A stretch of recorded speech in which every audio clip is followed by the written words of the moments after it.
নবম শ্রেণীর সুপ্রিয় শিক্ষার্থী, আসসালামু আলাইকুম ওয়া রাহমাতুল্লাহ। তোমাদের বার্ষিক মূল্যায়ন নির্দেশিকা 24 এর বিষয়ভিত্তিক নির্দেশনা জীবন ও জীবিকা এর আলোচনায় সাদর আমন্ত্রণ। আসো দেখি এখানে কি বলা হয়েছে। প্রশ্ন প্রণয়নের ক্ষেত্রে লক্ষণীয়: বার্ষিক মূল্যায়নের জন্য নির্ধারিত সিলেবাসের ভিত্তিতে প্রশ্ন প্রণয়ন করতে হবে। প্রতিটি অভিজ্ঞতা থেকে প্রশ্ন থাকতে হবে। বিষয়ভিত্তিক নির্দেশনায় উল্লিখিত মান বণ্টন ও ধরন অনুসরণ করে প্রশ্ন প্রণয়ন করতে হবে। এই সমস্ত যে নির্দেশনাগুলো রয়েছে এগুলো একই অন্যান্য ক্ষেত্রেও, অর্থাৎ প্রতিটি সাবজেক্টের ক্ষেত্রে একই রকম নির্দেশনা রয়েছে। এখানে দেখো, কোনো প্রশ্নে না বোধক উত্তর চাওয়া হলে সেটির ক্ষেত্রে উল্লেখিত শব্দটি গাঢ় বা বোল্ড এবং নিচে দাগ বা আন্ডারলাইন করে দিতে হবে, যাতে শিক্ষার্থীর নজর এড়িয়ে না যায়, যেমন কোনটি পরিত্যাজ্য বা কোনটি নয় ইত্যাদি ক্ষেত্রে। এটা শিক্ষকদের নির্দেশনা, অর্থাৎ শিক্ষকদের জন্য এই নির্দেশনাগুলো রয়েছে। এক কথায় উত্তরের ক্ষেত্রে প্রশ্ন এমনভাবে করতে হবে যেন এক বা দুই শব্দে শিক্ষার্থী উত্তর প্রদান করতে পারে। জ্ঞানমূলক বা তথ্য নির্ভর প্রশ্ন হতে পারে, এখানে কোনো বিকল্প থাকবে না। তারপর সংক্ষিপ্ত প্রশ্ন। সংক্ষিপ্ত প্রশ্নগুলোর ক্ষেত্রেও লক্ষ্য রাখতে হবে যেন উত্তর সংক্ষিপ্ত হয় এবং সকল শিক্ষার্থী প্রায় একই ধরনের উত্তর প্রদান করে। যেমন প্রশ্ন হতে হবে জ্ঞানমূলক ও অনুধাবনমূলক, যেমন কি, উদাহরণ দাও ইত্যাদি। এখানে কোনো বিকল্প থাকবে না। আর গ বিভাগে রয়েছে রচনামূলক। এখানে দৃশ্যপট নির্ভর প্রশ্ন রয়েছে আর দৃশ্যপটহীন প্রশ্ন রয়েছে।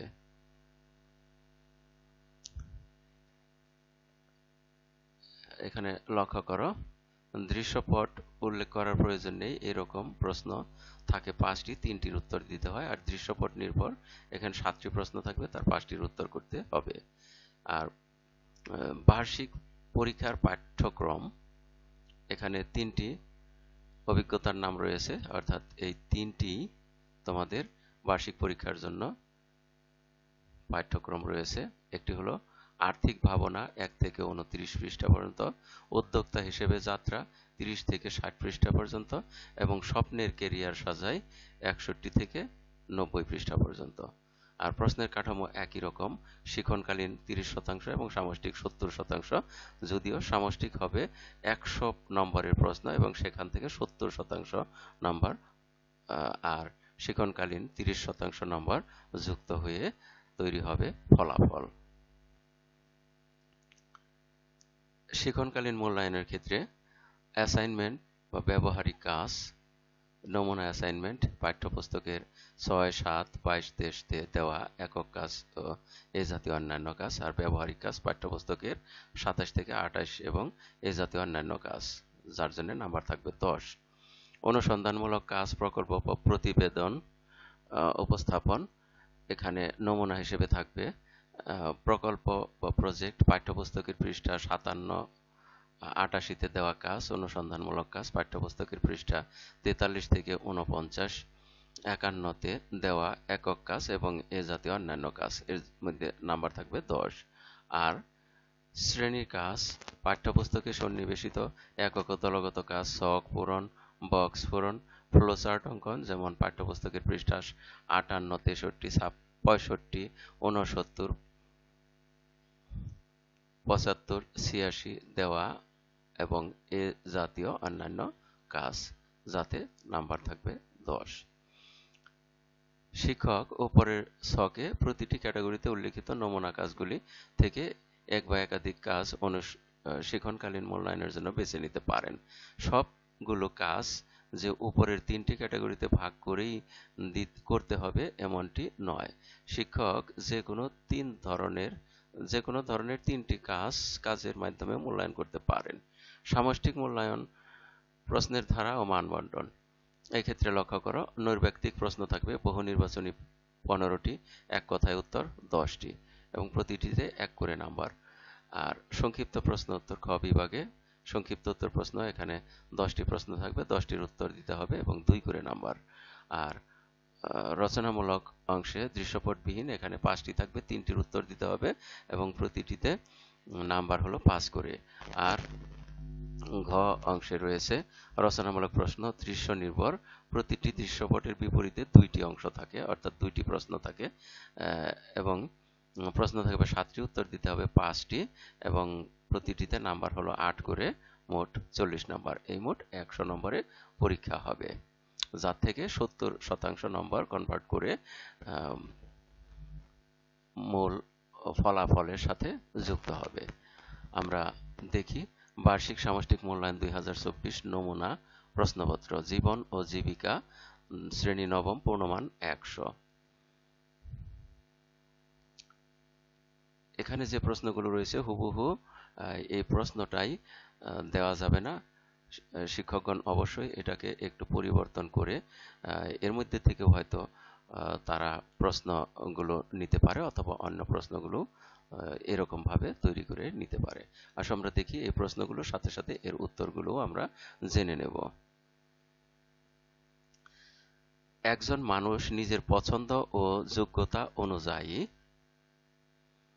যা করতে চায় তা খুঁজে বের করার জন্য কোন বিষয়টিকে সর্বোচ্চ অগ্রাধিকার দেওয়া প্রয়োজন? এখানে 4টি কাজ রয়েছে, এর মধ্যে সঠিক উত্তরটি হবে ক, অর্থাৎ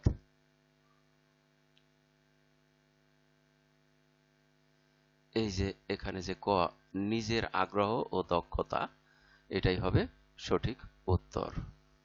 তারপরে 2 নাম্বার লক্ষ্য করো, নিজের যোগ্যতা থাকা সত্ত্বেও সফল ক্যারিয়ার গঠন বাধাগ্রস্ত হয় কেন? এই 4টি প্রশ্নের মধ্যে সঠিক উত্তরটা হবে খ। তাহলে এটার উত্তর হবে এটা, চাহিদা অনুযায়ী কাজের ক্ষেত্র পরিবর্তন করলে। অর্থাৎ নিজের যোগ্যতা থাকা সত্ত্বেও সফল ক্যারিয়ার গঠন বাধাগ্রস্ত হয় চাহিদা অনুযায়ী কাজের ক্ষেত্র পরিবর্তন না করলে।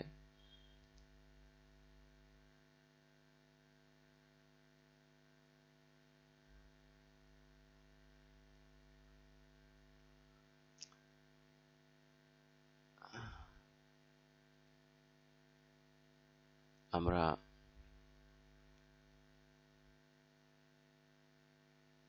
এই অংশটুকু এখানে নিয়ে আসি।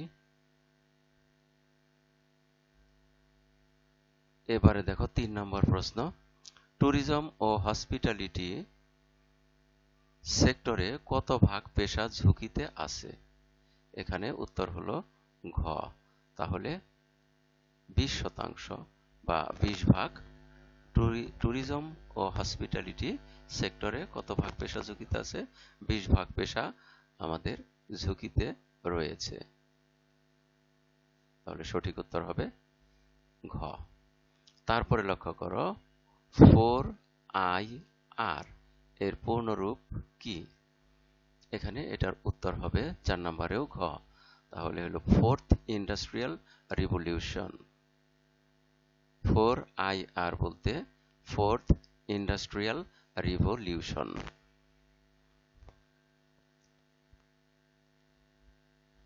আমরা তারপরে দেখব 5 নম্বর প্রশ্ন, সময়গত বিবেচনায় বিনিয়োগ কয় ধরনের?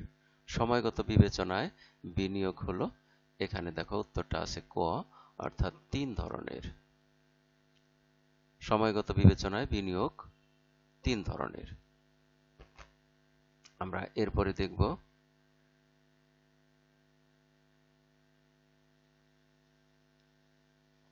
এই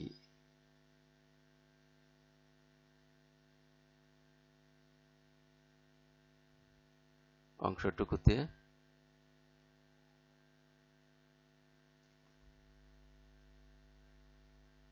লক্ষ্য করো, নিচের কোনটি পরোক্ষ ব্যয় নয়? এটা হলো পরোক্ষ ব্যয় নয়, অর্থাৎ ক্রয় পরিবহন, এটা পরোক্ষ ব্যয় নয়। মূলধন ব্যয় কোনটি? মূলধন ব্যয় হলো ক, অর্থাৎ প্রাথমিক ব্যয়। মূলধন ব্যয়কে বলা হয় প্রাথমিক ব্যয়। এরপরে আসি 8 নাম্বার, এসে খতিয়ান সম্পর্কে নিচের কোন উক্তিটি সঠিক? এটাও ক 1956 সাল থেকে 1962 সাল পর্যন্ত এই জরিপ পরিচালিত হয়। এটা সঠিক। তারপর 9 নাম্বারে লক্ষ্য করো, নিচের কোনটি অনানুষ্ঠানিক শ্রমবাজার নয়? অনানুষ্ঠানিক শ্রমবাজার নয় হলো ঘ নাম্বার, যেটা শিল্প প্রতিষ্ঠানে কাজ। আর 10 নাম্বারে হলো নিজের কোন উদ্যোগটি অলাভজনক? এখানে খ নাম্বার রয়েছে উত্তর, অর্থাৎ সামাজিক উদ্যোগটি অলাভজনক।